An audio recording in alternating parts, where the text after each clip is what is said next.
रिश्ता देखने हम जाते हैं, हमने ये तो देखा कि शेरशाबादी हम हैं, लड़की शेरशाबादी बरादरी की है कि नहीं। हमने ये तो देखा कि हम अहले हदीस हैं, लड़की अहले हदीस घर की है कि नहीं है। मगर हमने ये नहीं देखा लड़की नमाजी है कि नहीं है, लड़की का कैरेक्टर कैसा है। लड़के की मां गई, लड़की गोरी चट्टी खूबसूरत, पूरे खानदान में सबसे ज्यादा स्मार्ट और ब्यूटीफुल थी। लड़के की मां निहाल हो गई, उसने आकर के कहा कि मेरी बहू बहुत अच्छी है, मैं रिश्ता फाइनल कर रही हूं। दीनदारी को नहीं देखा उसने खानदान को तो देखा, उसने लड़की के बाप का पैसा तो देखा, उसने लड़की की खूबसूरती तो देखी, मगर उसने दीनदारी को नहीं देखा। जब आपने रिश्ता करने के टाइम दीनदारी को नहीं देखा और वो खूबसूरत लड़की जब आपके घर में बहू बन करके आई और आगे चल करके जब आपको वो सताने लगी, आपके घर का माहौल खराब करने लगी, बेपर्दा घूमने लगी, तो आपको शिकायत करने का कोई हक हासिल नहीं है, क्योंकि आपने तो बुनियाद ही गलत रखी थी। आपने तो रिश्ता देखने के टाइम दीनदारी को देखा ही नहीं था। अल्लाह के नबी फरमाते हैं तुनकाहुल मरअतु लिअरबईन, जब किसी औरत की शादी होती है तो 4 चीजें औरत के अंदर देखी जाती हैं। ले मालिहा, माल देखा जाता है। मैं ऐसे भी लोगों को जानता हूं, लड़का कह रहा है कि मैं जहेज नहीं लूंगा, लड़की वाले प्रेशर डालते नहीं तुमको लेना पड़ेगा। मैंने ऐसे भी मिसालें देखी हैं समाज में। लड़का खुददार है, लड़का इज्जत वाला है, लड़के ने तय किया है। अभी कल मेरे पास एक फोन आया, दिल्ली के करीब एक जगह पड़ती हापुड़ का एक नौजवान लड़का, अच्छी नौकरी है उसके पास, खूबसूरत है, नौजवान है। उसने कहा शेख साहब मेरे घर वाले नहीं मान रहे, मैं तो कह रहा हूं कि मैं बगैर जहेज के शादी करूंगा, बगैर बारात के करूंगा, लेकिन मेरी मां कह रही है, मेरा बाप कह रहा है जब हमने जहेज दिया है तो हम लेंगे क्यों नहीं। जब हमने अपनी बेटी को जहेज दिया है तो हम लेंगे क्यों नहीं। वो नौजवान बड़े दुख के साथ कहता है मौलवी साहब मैंने अपने बाप को बहुत समझाया, मैंने अपने माँ बाप को समझाया कि हमारा जहेज देना हमारी मजबूरी हो सकती है, लेकिन लेना हमारी मजबूरी नहीं है। अगर मैं ये कह रहा हूं कि मैं जहेज नहीं लूंगा तो आपको राजी होना चाहिए, लेकिन मेरे माँ बाप राजी नहीं हो रहे। माफ करना मेरे भाइयों, समाज अगर आज बिगड़ा है, समाज अगर आज तबाह हुआ है तो सिर्फ ये नई नस्ल से तबाह नहीं हुआ है, इसमें बहुत हद तक हमारे बुजुर्ग हजरात भी जिम्मेदार हैं, इसमें लड़कों की माएँ भी जिम्मेदार हैं, इसमें लड़कों के बाप भी जिम्मेदार हैं, इसमें गार्जियन भी जिम्मेदार हैं। सिर्फ लड़के ही लालची नहीं होते, लड़कों के माँ बाप भी लालची होते हैं। और जहेज की लालच में आपके इलाके में यहां तक मुझे लोगों ने बताया कि शेख साहब जहेज का लालच इस कदर पैदा हो चुका है कि शादी होती है, लड़के ने पैसा भी ले लिया, 2 व्हीलर भी ले लिया, फिर कहीं और से रिश्ता आने लगा, कोई बीच का दलाल और आ गया कि फलां की लड़की है, बड़ा पैसे वाली पार्टी है, बड़ा माल मिलेगा, इसको तलाक दे करके उससे शादी कर लेता है ताकि वहां से अलग पैसा ऐंठे। मेरे भाइयों, हमने शादी ब्याह को भी हमने सौदेबाजी बना दिया। हमने लड़के और लड़कियों को एक तरीके से शादी के मौके पर हमने उनका धंधा करना शुरू कर दिया। अरे हमसे अच्छे तो वो लोग हैं जो अपनी बेटियों को जाकर के बेच देते हैं बाजार में और उसकी कीमत खा जाते हैं। अगर हमने जहेज के इस चलन को नहीं रोका, इसका मतलब यह हुआ कि हम अपने बेटे और बेटियों की तिजारत कर रहे हैं। ये जहेज याद रखिए, ये तकरीर करने से खत्म नहीं होगा, तकरीर करने से खत्म नहीं होगा। ये जहेज, ये इज्तिमाई जुर्म है, ये पूरा समाज इसमें मुलव्विस है। जब तक पूरा समाज जागरूक नहीं होगा, हम और आप जागरूक नहीं होंगे, तब तक ये लानत समाज से नहीं खत्म हो सकती।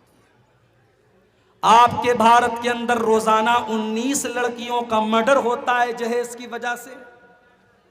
साल भर का रेशियो निकालने के बाद ये गवर्नमेंट ऑफ इंडिया की रिपोर्ट है कि रोजाना 19 लड़कियां जहेज के लिए कत्ल कर दी जाती है या आत्महत्या कर लेती हैं। यानी आप सोचिए कि तकरीबन हर घंटे कोई ना कोई औरत और कोई ना कोई लड़की इस जहेज की भेंट चढ़ रही है।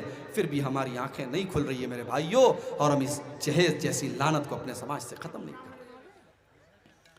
मैं अपने नौजवान साथियों से कहना चाहता हूं, अगर तुम मर्द हो और तुम्हारे अंदर मर्दानगी है तो अपनी मर्दानगी को आवाज़ दो और अपनी माँ से जाकर के साफ कह दो, ऐ मेरी प्यारी अम्मी जान, मुझे अपने ससुराल से मिलने वाली चारपाई नहीं चाहिए, मैं चटाई पर लेट लूँगा, जब मेरे पास चारपाई का इंतज़ाम होगा मैं चारपाई खरीद लूँगा, लेकिन मेरी मर्दानगी को ये बर्दाश्त नहीं है कि मैं ससुराल से मिलने वाली चारपाई पर लेटूँ।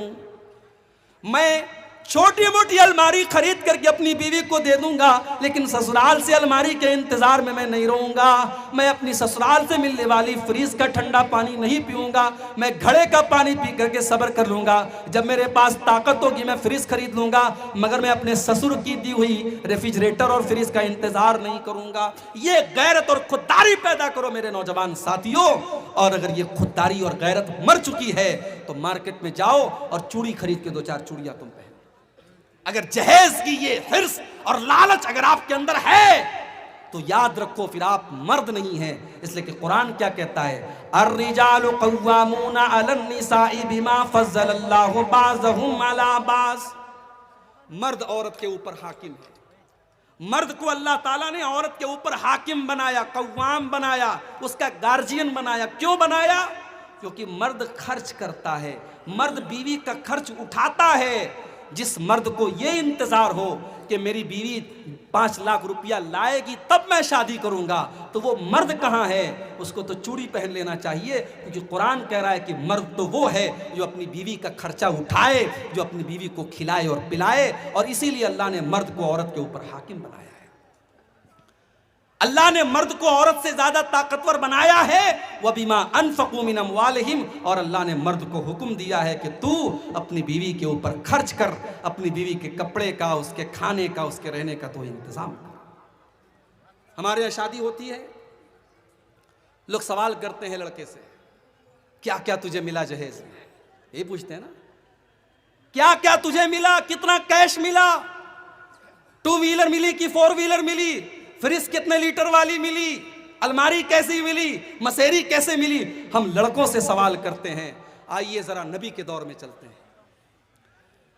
अल्लाह के नबी के एक साहबी अब्दुर्रहमान इब्न औफ रजी अल्लाह ताला अन्हु मदीना पहुंचते हैं हिजरत करके, बिल्कुल कंगाल हैं, खाली हाथ हैं, एक पैसा भी उनकी जेब में नहीं है।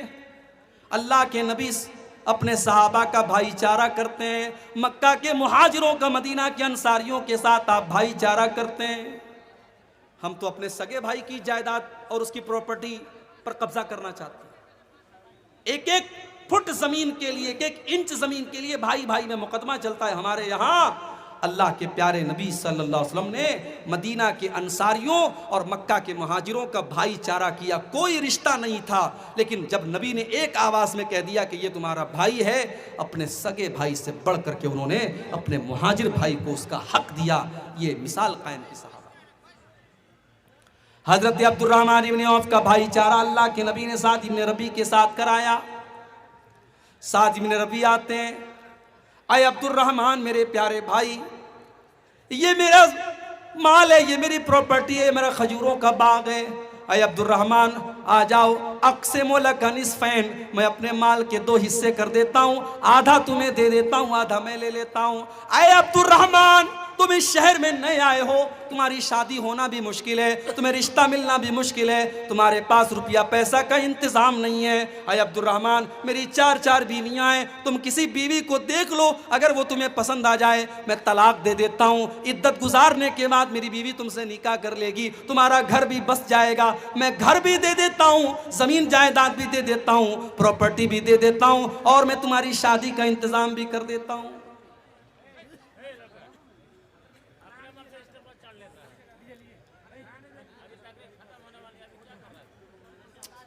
सोचिए मेरे भाई, नौकरी भी मिल रही है, छोकरी भी मिल रही है, यही तो 2 चीजें आज बड़ी इंपॉर्टेंट होती हैं। घर भी बस रहा है, जमीन जायदाद भी मिल रही है। लेकिन अब्दुर्रहमान इब्न औफ बड़े खुददार आदमी थे। उन्होंने कहा बारकल्लाहु लका फी अहलिका व मालिका। अरे यार, ये सब काम आप लोग पहले कर लो भाई, क्यों बार बार डिस्टर्ब करते हो? अब आखिरी 10 मिनट बचे हैं, उसमें आप लोग डिस्टर्ब कर रहे हैं।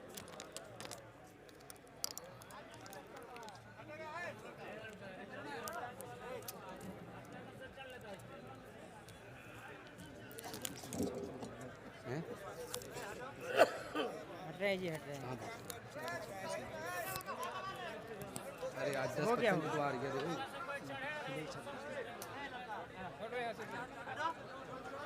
जाओ भाई, जाओ जाओ, छोड़ो उसको, जाने दो। अब्दुर्रहमान इब्न औफ रज़ी अल्लाह ताला अन्हु खुददार आदमी थे। हम और आप होते तो फ्री में मिल रहा है, जो फ्री में मिलता है उसको कौन छोड़ता है।